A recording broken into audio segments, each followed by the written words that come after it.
Well, welcome to part 3. I now need to start working on that fur. And I've got to think about the colours that we've got within the fur. When you look at that photograph, you see it's more of a sort of rich, browny, orangey, red colour, isn't it? That sort of ilk. I've done plenty of testing for the colours for this painting. And I'll just show you this particular one, or these two here, look. I'm going to go for burnt sienna, that one there, look, with a touch of gambo hue and burnt umber. And I'm going to go for this one for mid-tone colour. Burnt sienna, burnt umber, alizarin crimson, of course. I'll make both of these to a watery consistency, just for now. I might thicken them later on, at least a second colour. The lightest colour first, burnt sienna. I'll just put a drop of water within my mixing wells. So burnt sienna, you need a fair amount of this in order to cover the squirrel's head. Gambo hue, just to yellow it down a little bit. I think that's probably enough in there, you don't need a great deal of it. Always wash the brush out in between colours. And the third colour, burnt umber, which is this one. Pop that in. If you're unsure if it's right or not, grab some scrap watercolour paper, something like this, or just an offcut. Give it a try and see what you think. And that, you know, is about right. So that's one colour mix done. Now I'm going to do the same again for the burnt sienna, the burnt umber and the alizarin crimson, but slightly thicker, so more of a milky consistency. Burnt sienna, burnt umber, and just a touch of alizarin crimson. Just to warm it slightly. Give it a test, and I think, you know, that's about right. I'm going to switch to a size 2 brush. This one, to give it a wet a minute, is one by Rosemary & Co again. Size 2 as I mentioned, and it's the XP series 366. The first thing I want to do is grab some of this colour, the richer colour of the two. That's it, just take most of that off though so it's not too overloaded. I'm going to go over all of my pencil lines within the squirrel. I do that because when I add the washes over the top, this colour should seal that pencil in, or just about anyway. Depends how permanent the colours are. Make sure you've got a few lines here and there to show the fur direction. Then you've got that pale area around the eye there. I need to make a colour for that as well actually, don't I? Don't do anything on the outside edge. Leave the outside edge, okay? You don't really want any hard edges there. Clean brush, and I mean a clean brush. Wet the entire squirrel now. Being careful around the edge. So making sure my brush strokes go in that direction. Just whilst I wet it. And you want to wet this probably 2 or maybe even 3 times. Then let it dry for say a minute. Then put another layer on. Then a minute again. And another layer on. I think you got the idea. Now whilst that's soaking in, let's make up one more colour. And I think for the palest colours like the circle around the eye. And also around the nose as well. And within the muzzle. I think what I'm going to go for is a mixture of alizarin crimson, Indian red and also burnt sienna. Here we go. Then I'll put another layer of water on the head. Okay, that's got 3 layers of water on there now. I'm going to go with the lightest colour, and that's going to be around the eye. Now, the wetter it is, the more it will flow. And we don't want it to flow too much around here. Not really. I'm also going to add a touch of this lower down towards the nose. Maybe a touch in the cheeks there as well. We will intersperse this with the other colours as well, by the way. I just want a little bit of paleness around the eye, but we don't want it looking white, because it's not. Okay. The lightest colour, which as we know is this one here. The burnt sienna, gambo hue and burnt umber. I'm going to add that one in. I'll tell you what, we could do some pink around there as well, couldn't we? Probably around here. Add it in the direction the fur grows, okay? Now lots of my pencil marks which I've covered over have already disappeared. Which they do anyway normally. Not always, but sometimes they do and you think, oh well, never mind. It's worth a try. And of course that all depends on the pigments of which you're using. And without washing the brush out, I'm going to go for this lovely pinky colour. Add that into the ear. This is just a foundation wash, that's all we're adding in at the moment. just so we've got something to work on the top of.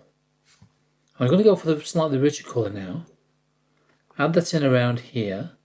This will fade as it dries, and that's because we've already got water on the paper. And mix the two colours together, not everywhere, but in most places. We can see the tufts above the ear are more like a paler black blue. And ease off towards the top of the head around there. So I'm going to lighten that. Enriching them where I think is needed. I also start to think about shape at this stage as well. We've got a bit of a dip towards the nose around there. So between the eye and probably there, it's probably about halfway around there really. But we can adjust that with the detail thereafter. And I think that will do for the foundation wash. Let it dry or give it a dry with a hairdryer, and then we can start adding those details over the top. Okay, it's nice and dry. I'm going to go for the lightest colour first. So remember that was a burnt sienna, gambo hue and burnt umber. Still watery. Don't need it that much thicker just yet. Now every layer you put on the paper will get richer and richer and darker. So when you're working on the fur, what you want to do, put a few lines on there first of all. You can barely see it, I know. A few basic light lines like that. Just to reapply those lines which we had for the pencil. I know, so we know which directions that these hairs go in. And they are forever changing directions as well. The more paint you have on your brush, the darker the line will be. Remember with watercolours, we're trying to work from light to dark. As we always do with watercolours, don't we? So I'm trying to get the lightest colours on first of all, as you can see. Just for this basic detail, that's all it is. And we can see the colour changes down here, doesn't it? A little bit. I can still afford to put a bit of a, not quite horizontal, bit of a line there. I would say that sort of aims towards 2 o'clock direction. So I'll put some little markers in first of all, so roughly about halfway down between the bottom of the eye and the nose, or thereabouts. The nose comes down to about there, by the way. And then put those little markers in. And all the way around to here, and there's a slight curve as you can see. And do note that the fur gets shorter the lower down it goes, and also towards the forehead.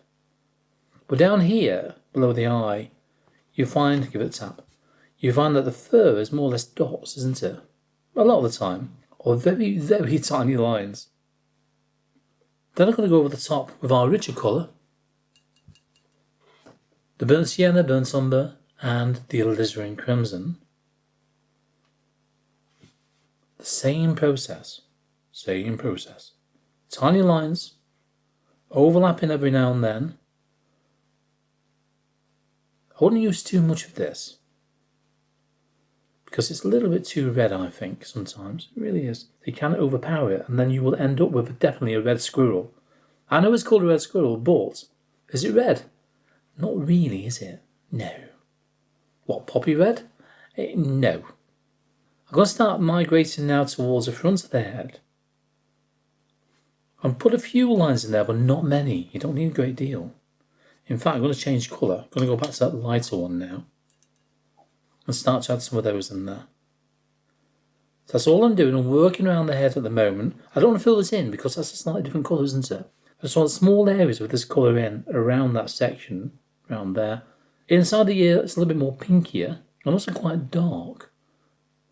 Okay, that's starting to enrich a little bit more now, isn't it, as you can see? So again, I'm just applying the layers bit by bit. Making this fur a little bit thicker. We're still going to go with that sort of mid-tone colour there, haven't we?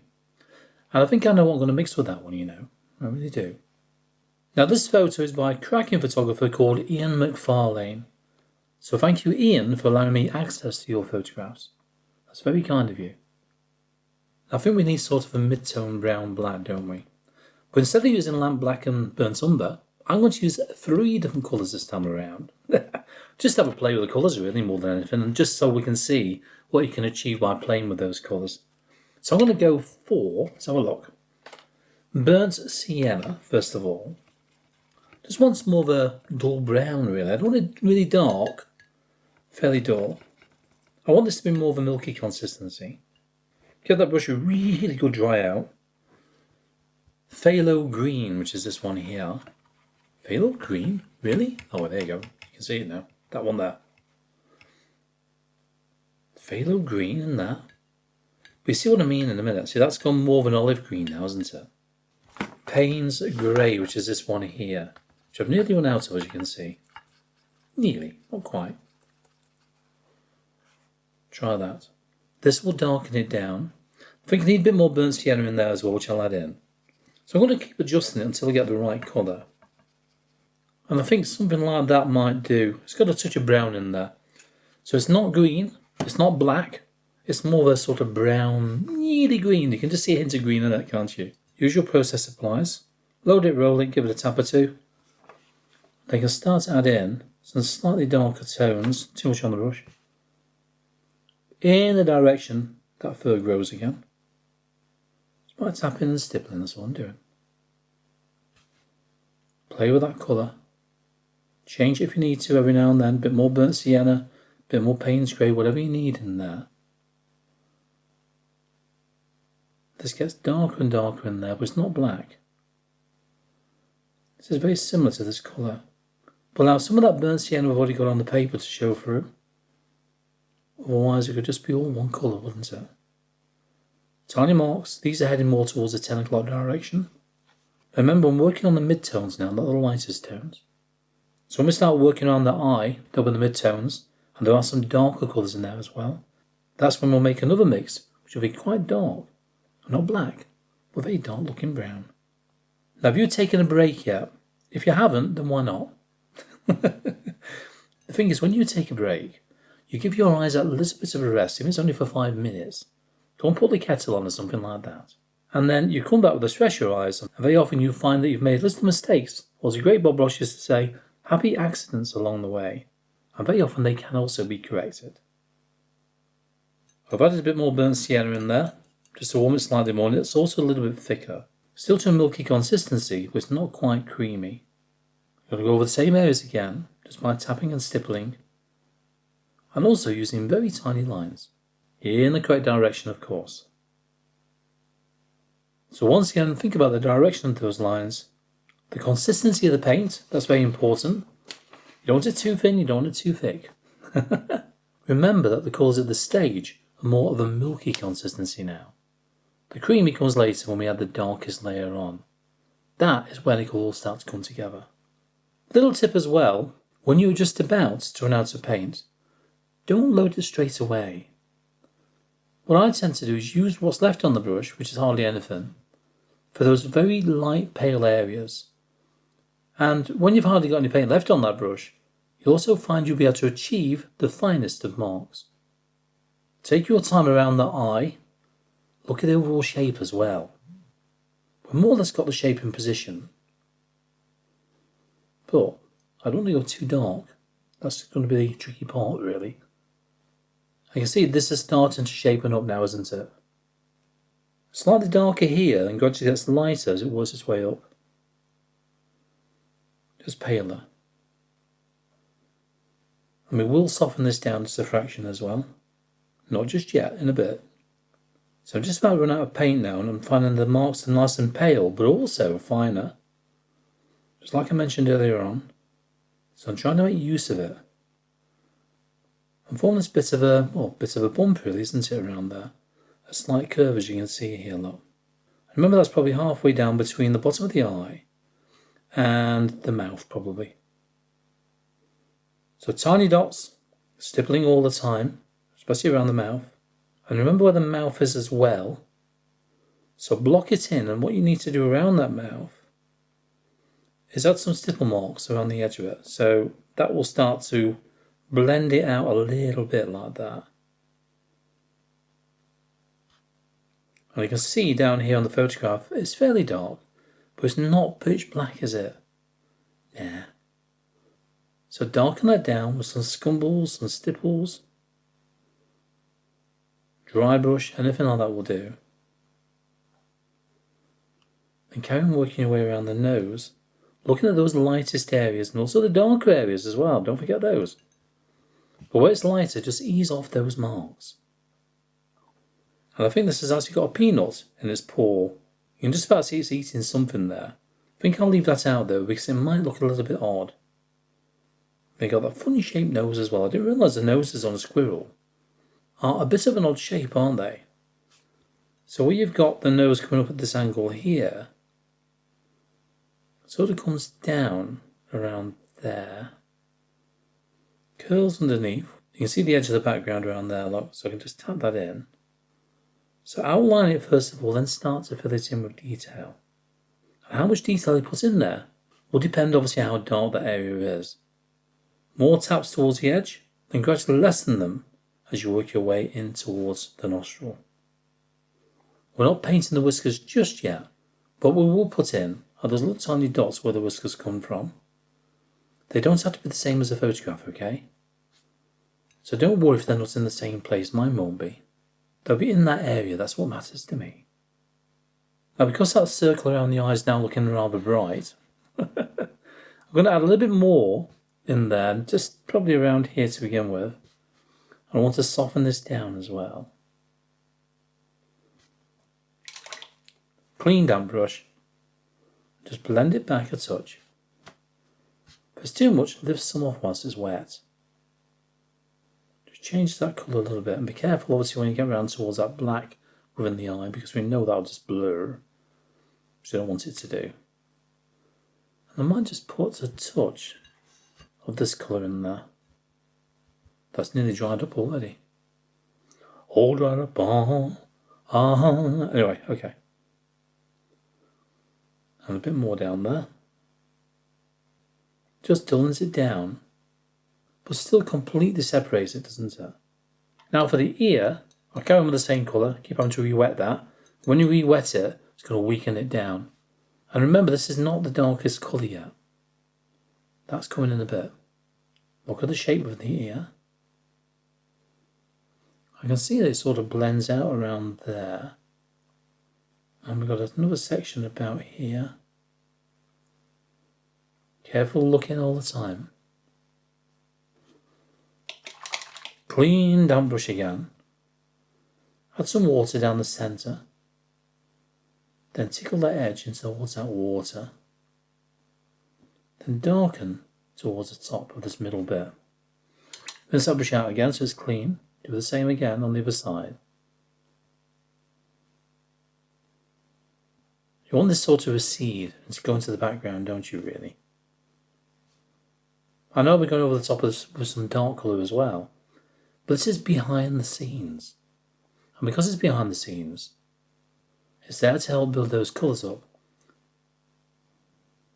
Now I've got all that done, I'll do the same on the paw, and then what we'll need to do is give it a light soften. Right, here we go. But this time I won't bother putting a foundation wash on the paw. Not like I did the head. It's only a small area anyway, isn't it? Now whilst that's drying, I'm going to change my brush and grab a size 6. Wet it. Just lightly dry it like that, just once will do. And then in the direction the fur grows, very lightly soften it. And you need to keep washing this out as well. This will help blend those lines together a little bit. If you have it too wet, you'll find them lines will just completely blend together. And you don't want that to happen really, otherwise you're going to put all that detail back on again. This sort of helps them gel together really.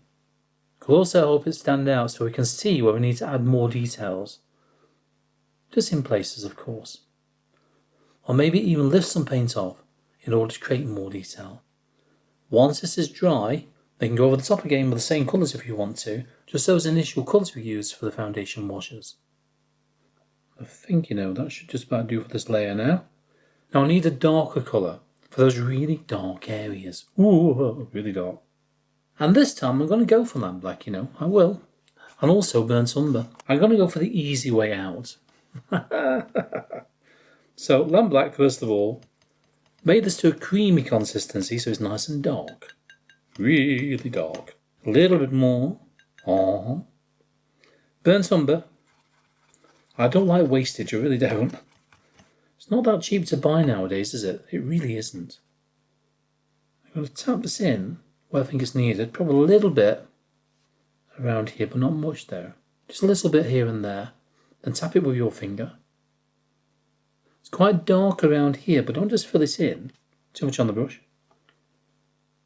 This is a 2-0 still. Just add a few little marks here and there. As usual, in the right direction, of course, you know that now. And a few around there. It's very dark in places there, isn't it? And continues down there roughly. Pull a few little lines away from that line. Just not too even. Then I can put the smaller marks in where I think it's needed, but not too many. This is where we get the contrast. And if you put too much dark on, you won't have that contrast. We've got the lightest tones, the mid-tones, and now the darkest tones. Then we've got the top of the ear. Now they are nearly black, aren't they? Not quite, but nearly.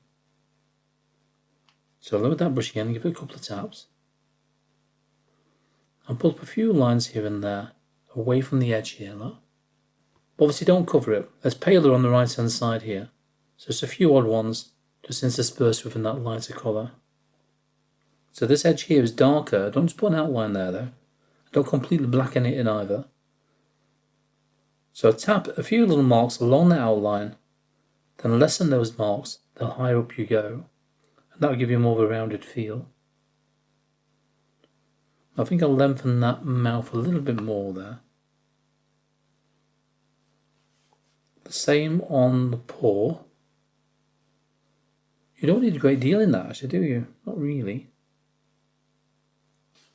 Okay, clean brush again, but only damp. This way, if you want to, you can lift off a few extra details. The good thing about these colours is that they do lift, look at that. They do lift really well. I can add additional details into the fur, but using small curved lines in the right direction, of course. I'll keep washing that brush out whilst you're doing this. Otherwise, you're moving paint from one place to another. If you do take too much off, you know very well you can put it back on again. So I'll pop a few in, stop the video and come back to you because it's all the same, isn't it? You can see what I'm doing there. Otherwise, you'll be watching this for the next 10 hours. No, probably not. Now, all we need now, just a little bit of dark underneath the nostril, or in the nostril, around there, and underneath the nose. Just a touch, like that. And we need some whiskers. Now, to do the whiskers, all we need to do, load the brush, take most of the paint off again. What's the point in loading it in the first place, eh? And then using the very tip of the brush, and hardly any pressure whatsoever, paint those lines, like that, go into the background just marginally, like so, that's better. Another one just there, these are obviously branching from this area here. Got to work out where they're coming from in the first place, obviously. Just there, and there'll be other ones dotted around here as well. You can't really see them, I'm going to put them in anyway, because I can. You know, before I go, I quite like the background effects now. Pardon? What I mean by that, when you look around here, and here, and here, and here, and the exits are here, here, and here, you find this is water splatter. So when I've been working with my brush from my water pot here, just off camera, what's happening is, as I brought it across, the brush has dripped before I've gone to dry it. And it's dripped onto the paper. So what I might try doing, you know, just out of a bit of fun, if I cover the squirrel up a minute, I'm going to get my size 2 brush, that one there, I've loaded it with water, I'm going to tap it a couple of times like that. I do normally use a larger brush for doing this sort of thing. And give it a tap. A few times like that. To create these little tiny marks on the paper. That's a big blob on there. Somebody said that about me once, I know. Terrible, terrible. There's no point doing this lower down because you won't be able to see it. And if I very lightly, vertically, dab it, don't rub it, just lift, hopefully that'll leave, yes it does, little blemishes like that though. I quite like that. I might do that again in a minute. Just add a few more in there, I think. Just let it soak into the paper just for, I don't know, a minute. Something like that. And that will conclude this part, I think, all like that. And we can see there's quite a lot of moss there, isn't there? Yeah. So how do we paint moss? I've got an idea. I'll show you then, okay? See you in a bit.